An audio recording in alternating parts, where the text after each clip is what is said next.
Vanakkam. Now I am going to start once again the another part of quality control, standard on quality control for practice unit.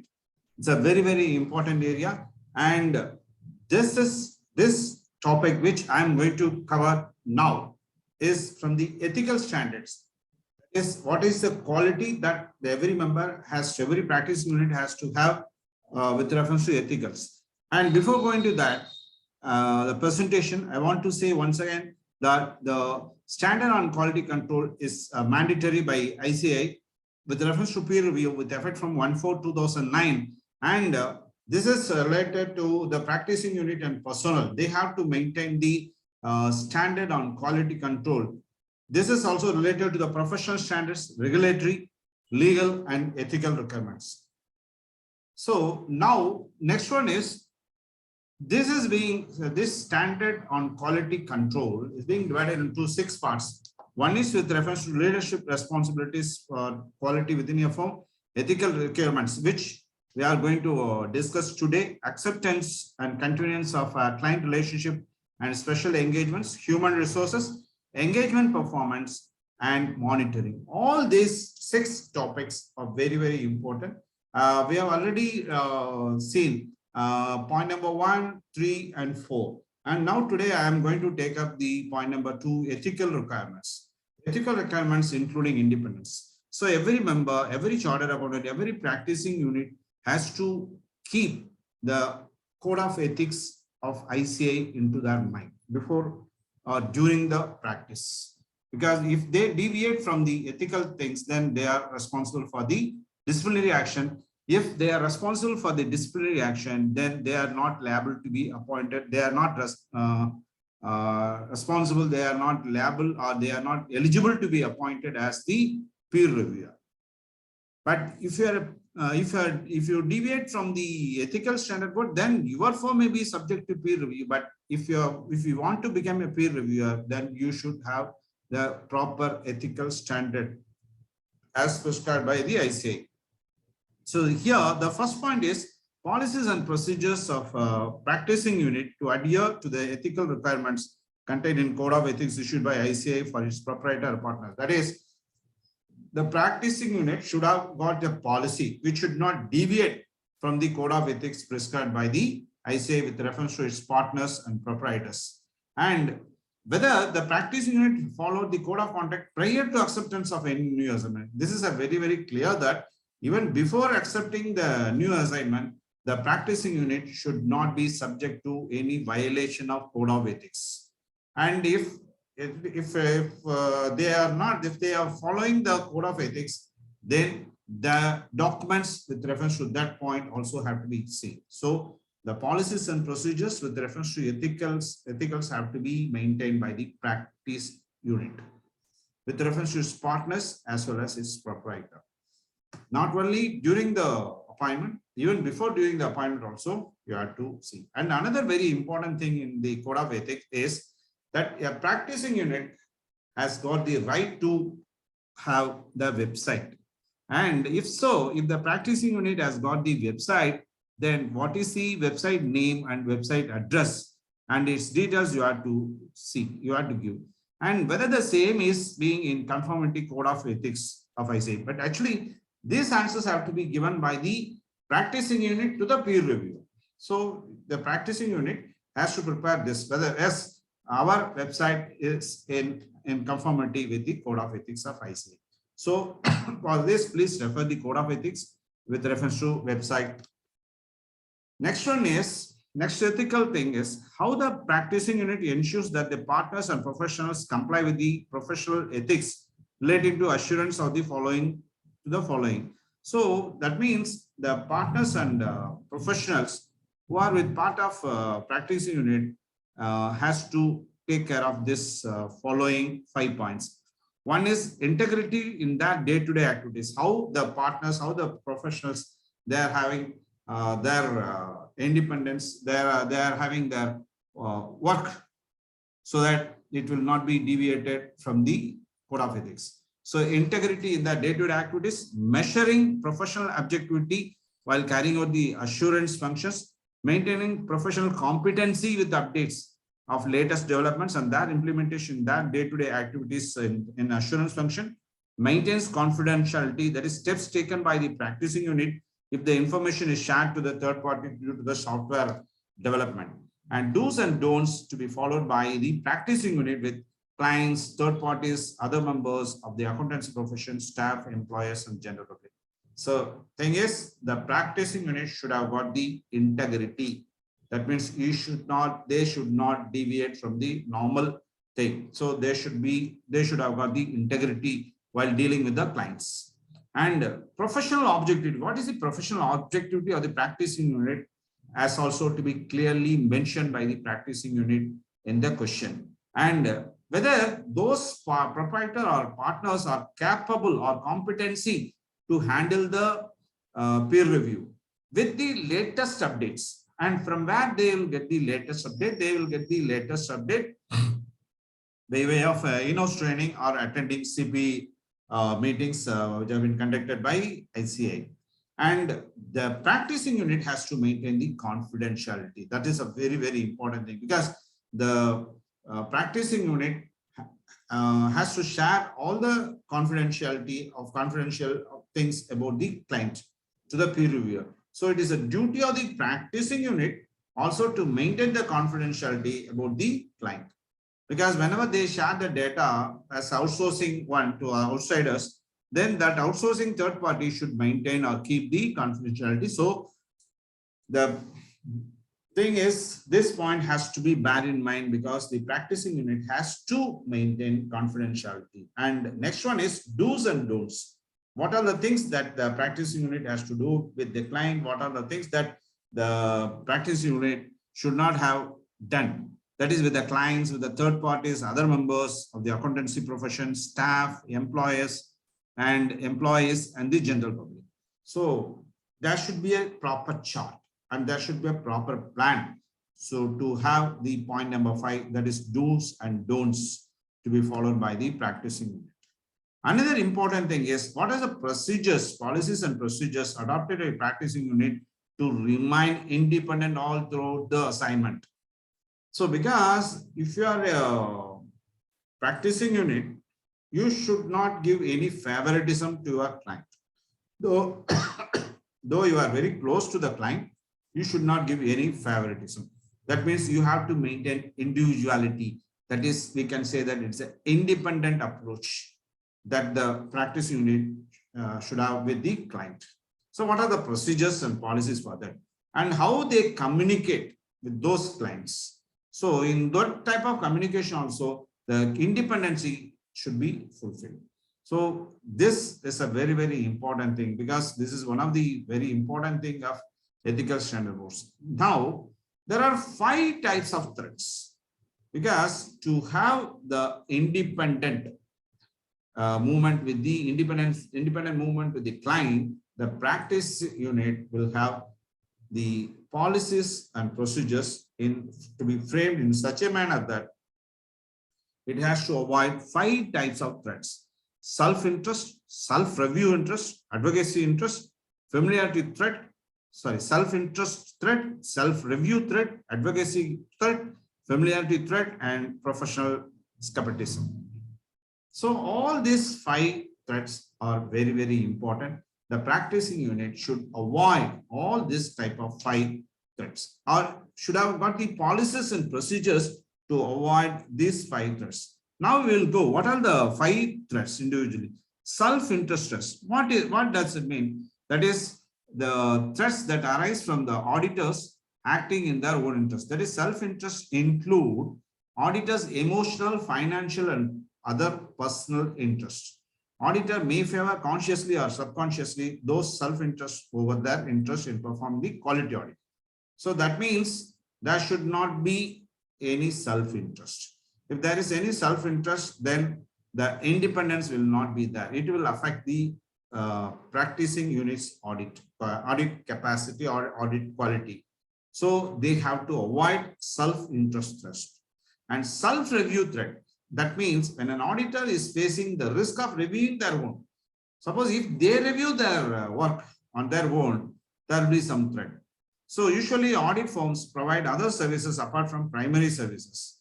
And what are the primary services? That is, this may include accounting, taxation, valuation, internal audit, etc. So self-review threat is also another threat which will have got a direct impact on the independence. That is, which will, if that is, the auditor should have got the independence while carrying out the audit for the clients. And an advocacy trust, what does it mean? It means the auditor is involved in promoting the client to the point where their objectivity is potentially compromised. The auditor is assisting in selling ABC company while also serving the auditor for the company. So this auditor is a person, is an intermediary person between two things. One is selling the company, and the other way, he is also the auditor of the other company. So this is called as advocacy threat. If that is there, then the independency of the audit will be questioned. And familiarity threats, that means when an auditor allows their familiarity with the client to threaten their independence. That is, auditor allows their familiarity with the client. Usually their familiarity leads them to become too trusting of the client and can cause them to make a biased decision. Because everyone has to be familiar. So if the auditor is very close or is familiar with the other client, then the decision taken will be only a biased one. This is another type of threat. And to show professional skepticism means having a question in mind, being alert to anything that may indicate misstatement due to error or fraud, critically assessing audit evidence. All these 5 have to be taken care of in the policies and procedures prepared by the practicing unit while dealing with the client. Next thing that what we have to do is policies, processes, and safeguards of practice unit to face the threat to its independence to the following. What are the things that they have to see? That is, practice units financial interest in audit clients. Sometimes they should have invested or sometimes they should have borrowed. So with the audited clients, they are owners and officials. So for that, if that is there, then what are the policies and procedures that you have to see, that the practice unit has to submit? And other than the business relationship, so business relationship and other than the business relationship with the clients, with the owners and officials, everything have to be clearly mentioned in the questionnaire. That is answer to the questionnaire. That is policies, processes, and safeguards of the processing unit. Because if you follow this, then independence will not be there. So that's why, because in this entire session, the independence is a question.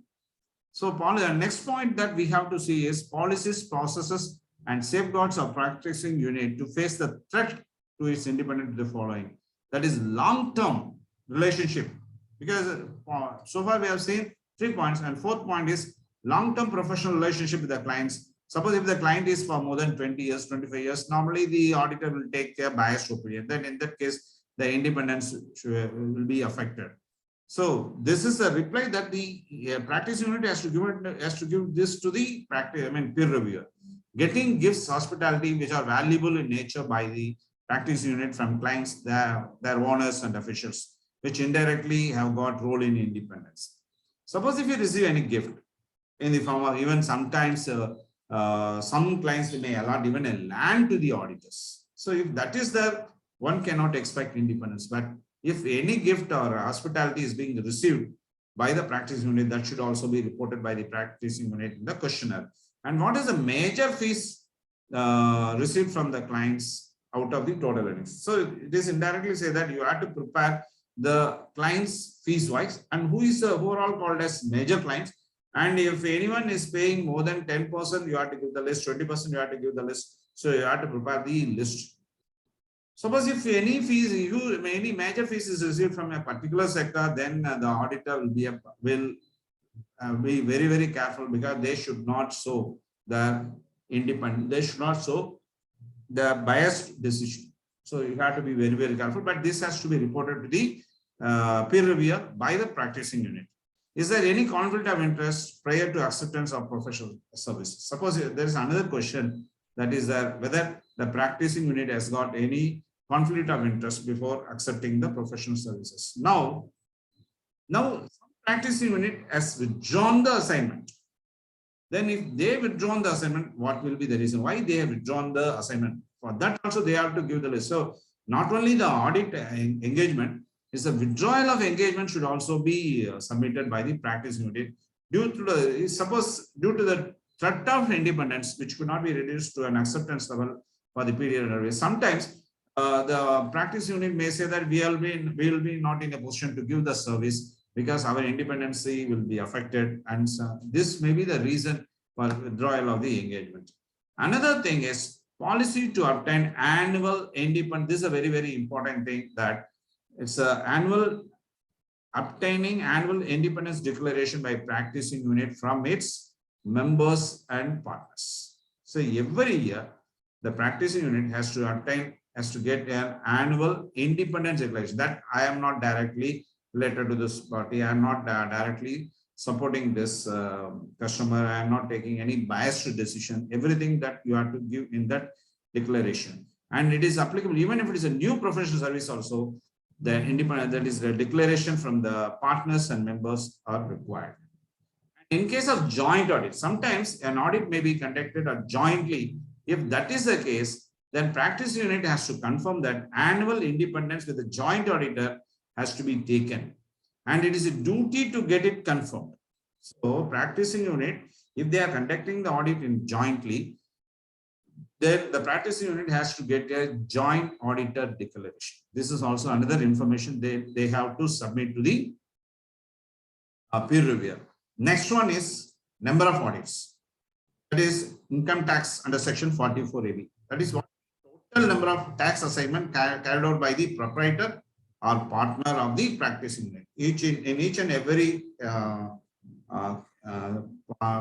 member, you have to prepare the list of the tax assignment tax, and there's a specific question in the format, that is, this is also related to the quality control. Is it within the specified number of audits mentioned in the ICA notification? The mention is 60 audits. That is, a member or a partner of a firm individually, he cannot sign for more than 60 audits. If he signed more than the 60 audits, then that has to be reported. So it is a duty of the practicing unit to give the total number of tax audit assignment that they have taken during the peer review period.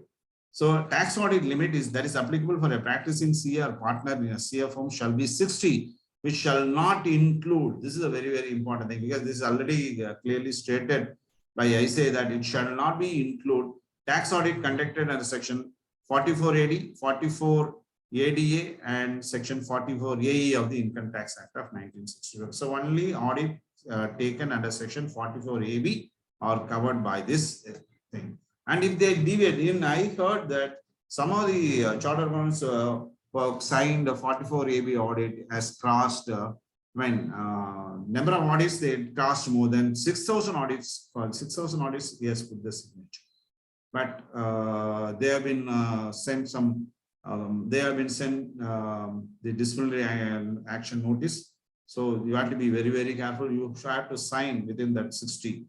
And suppose if you are taking work from the other auditor, that is other auditor's work you are taking.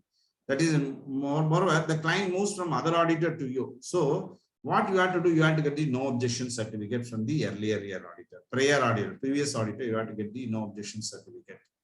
And in that no objection certificate, they say that the fees are pending or not. So everything you have to consider. And only after receiving the no objection from another auditor, the work has to be accepted. Assignment accepted by practice unit, though the fees are pending.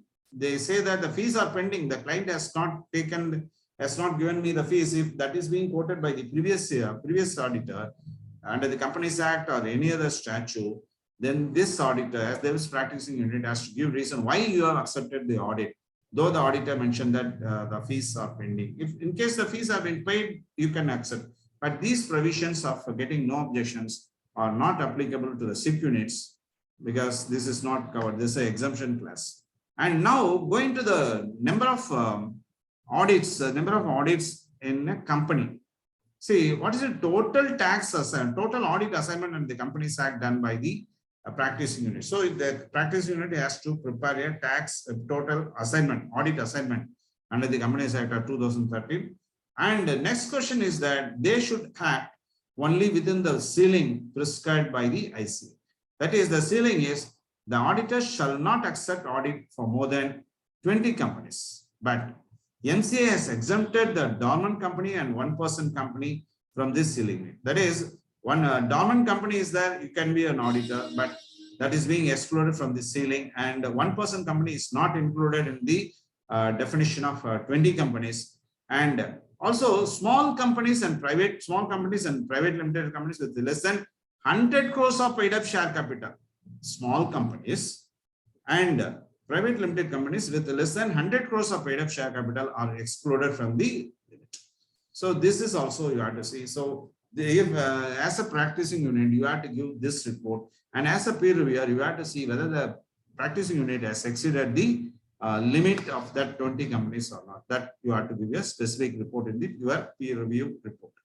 Next point that we have to see is, has peer review accepted the statutory audit of public sector unit, government companies, listed companies, and other limited companies which is having turnover of 50 crore or more? So that means the practicing unit has given the list. In case of the turnover, they say that it is not capital. The turnover, if it exceeds 50 crores or more, that has to be given by the that list has to be given by the practicing unit to the peer reviewer.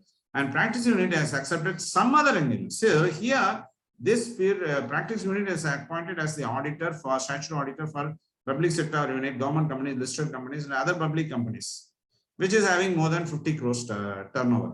But simultaneously, this practice unit is accepting some other assignment from the same group. And you have to see that the fees should not exceed the total fees that they are charging towards the statutory.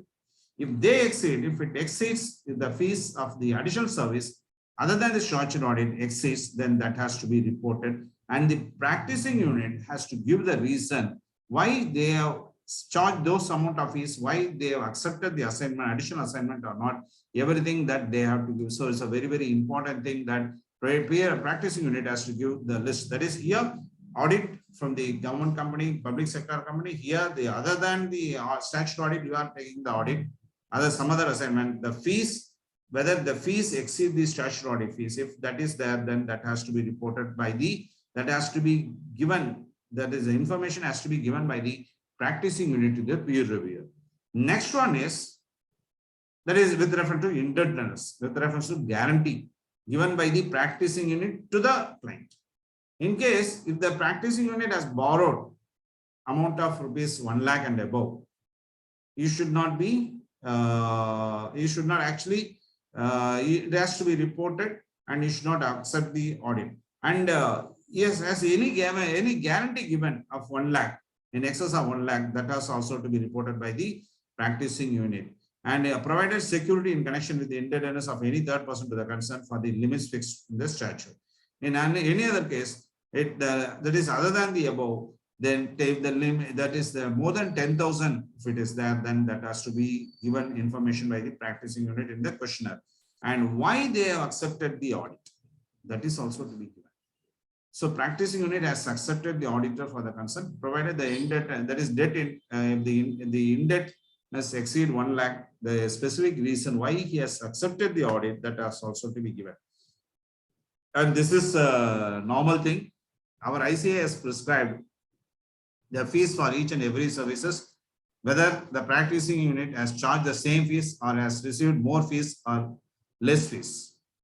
So they say that minimum is this fees. If they charge more than that and the client is ready, then that is okay. If they are charging less than their fees, then that has to be given with reason by the practicing unit to the peer reviewer.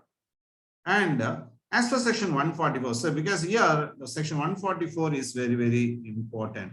The following services should not be rendered either directly or indirectly to the company, holding company, or subsidiary company as per section 144 of the Companies Act of 2013. That this means the practicing unit, if is a company auditor, they are not supposed to give this type of service.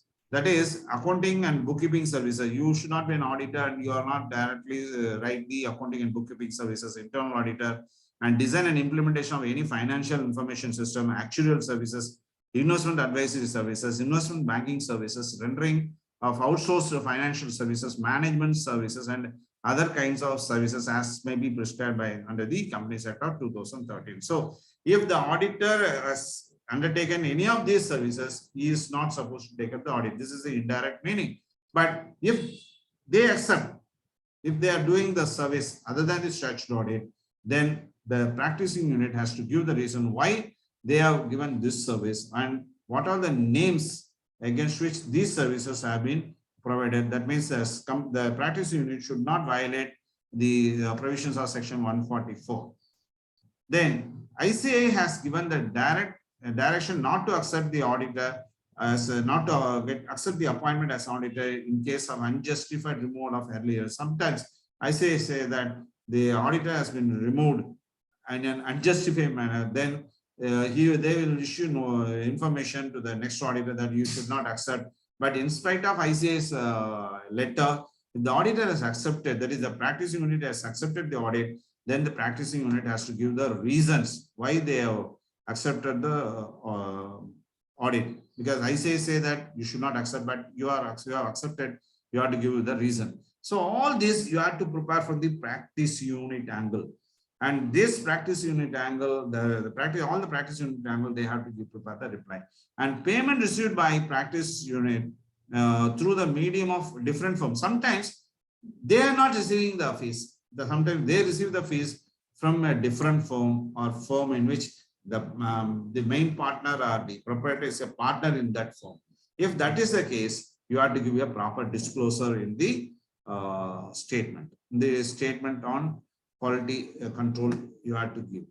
Next point that you have to see is that practicing unit has to prepare the aggregate professional fees received from the clients, its partners, other firms, and fees so received should not exceed 40%.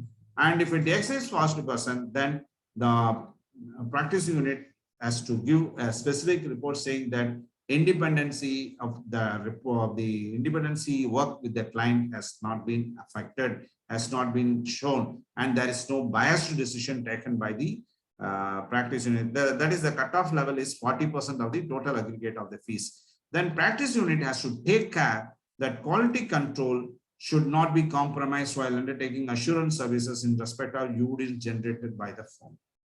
Suppose if the UDIN is generated and he has to confirm, has to take care that there is no compromise while giving the service.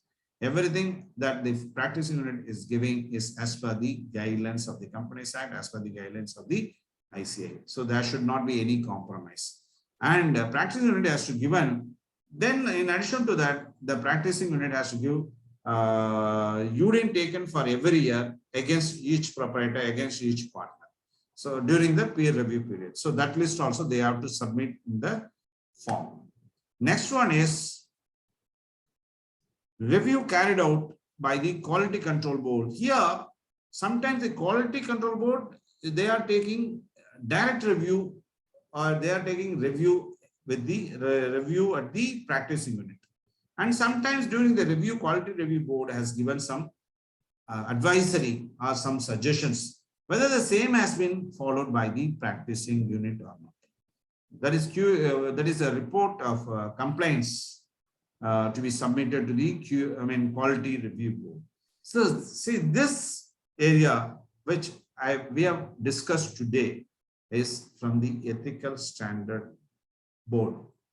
So whether the members have followed the ethics of this ICA correctly or not. So here the practicing unit has to give full report, has to give full report in its question, and it is answer to its question. So with this, I'm just concluding this part of presentation with reference to standard on quality control with reference to peer review. Thank you very much for patient hearing, for patiently watching this program. Nandri Vanakkam.